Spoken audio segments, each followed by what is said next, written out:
Para entender la Revolución rusa hay que comprender el sistema de gobierno de entonces, el zarismo, en el cual el monarca llamado zar ejercía todo el poder político y tomaba las decisiones del Estado. El zar gobernaba más que nada para la clase alta, quienes sí podían tener influencia en el gobierno. En cambio, los campesinos y trabajadores eran totalmente excluidos, debían trabajar y pagar impuestos, además de vivir en casas hechas por ellos mismos donde había poco espacio, a veces habían más de una familia y las enfermedades se propagaban más rápidamente, todos cayendo en la clase baja. La poca higiene, el poco espacio, la escasa comida causaban muertes, principalmente infantiles.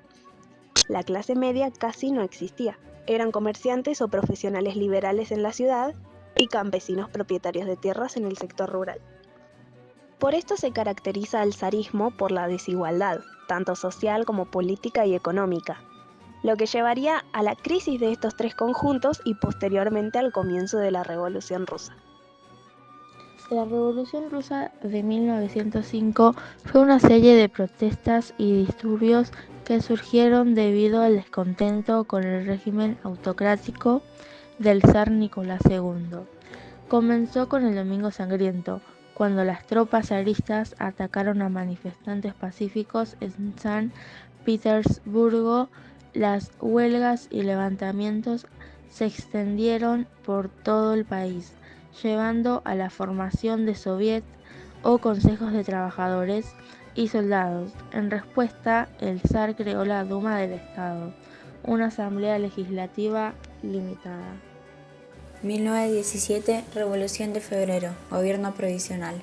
Paz, tierra y pan, y todo el poder para los soviets. Lenin. La participación de Rusia en la Gran Guerra agravó la situación económica de la nación y provocó en enero de 1917 los primeros motines y saqueos a panaderías. Entre el 23 y 25 de febrero siguiente, los obreros se manifestaron en la capital Petrogrado e hicieron una proclama oficial exigiendo el fin del zarismo. El gobierno reprimió al pueblo el 26 de febrero, pero esta vez la situación era incontrolable. El mismo ejército principal víctima de la guerra fraternizó con los huelguistas, lo que finalmente obligó al zar a abdicar el 2 de marzo. Ni el hermano, el gran duque Miguel, ni el hijo enfermizo Alexei estaban en condiciones de gobernar. Se formó a toda prisa un gobierno provisional encabezado por Alexander Kerensky, formado principalmente por integrantes del Partido Democrático Constitucional o de los cadetes, el viejo aparato imperial, socialdemócratas moderados o mencheviques y los socialistas. Se encarceló al zar, se decidió seguir en la guerra con Alemania y se disolvió la estructura imperial. Además, se reconocieron los derechos de independencia de Finlandia y Polonia y se abolió la policía estatal, entre otros. No obstante, el gobierno provisional tuvo que enfrentarse a los mismos problemas de la monarquía y no contaba con las estrategias y los recursos necesarios para revertir las problemáticas de un país en guerra, en crisis social, política y económica. Las élites en las regiones cercanas y lejanas de la capital no reconocieron al nuevo gobierno y conspiraron en contra de Kerensky, cuyo poder se vio limitado prontamente frente al Soviet de Petrogrado, el cual era mucho más revolucionario y en el que obreros, campesinos y soldados encontraron representación. Asimismo, se formaron dos poderes, por un lado el de los soviets, obreros y campesinos, trabajadores, y por otro el gobierno provisional, intelectuales y burgueses. De acuerdo con el primer ministro, el príncipe Georgi Ellow, el soviet tenía el poder sin autoridad, mientras que el gobierno provisional tenía la autoridad sin el poder. Entre febrero y octubre, el partido bolchevique fue ganando paulatinamente terreno en las elecciones municipales y Lenin, de 47 años, se fue perfilando como líder indiscutible. Revolución de Octubre. Fue la segunda fase de la Revolución Rusa de 1917, que acabó con el zarismo que llevó a los bolcheviques al poder. También inició la guerra civil entre comunistas y contrarrevolucionarios, que terminó con el nacimiento de la URSS. Las causas fundamentales del estallido de la Revolución Rusa fueron, por un lado, el estancamiento y la parálisis de la economía zarista.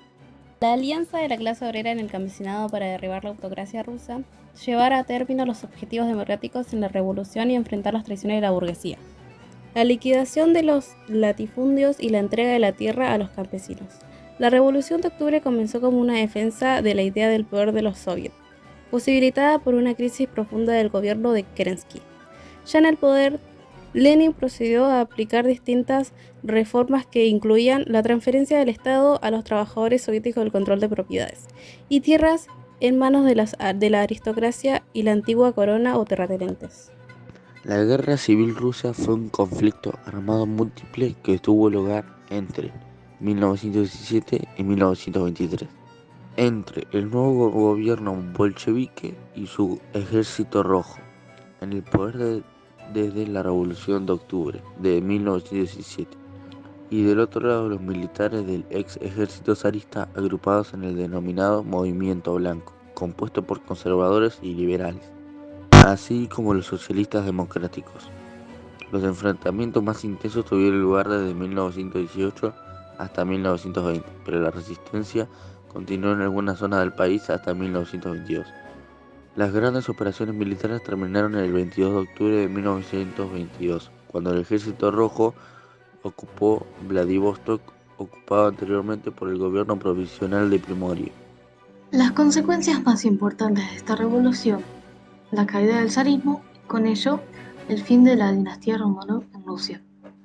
La Revolución Rusa de 1917 no solo acabó con un imperio de 300 años, sino que transformó de arriba abajo el sistema político y económico del país, dando origen al primer sistema comunista de la historia, y tuvo una influencia enorme sobre el resto del mundo.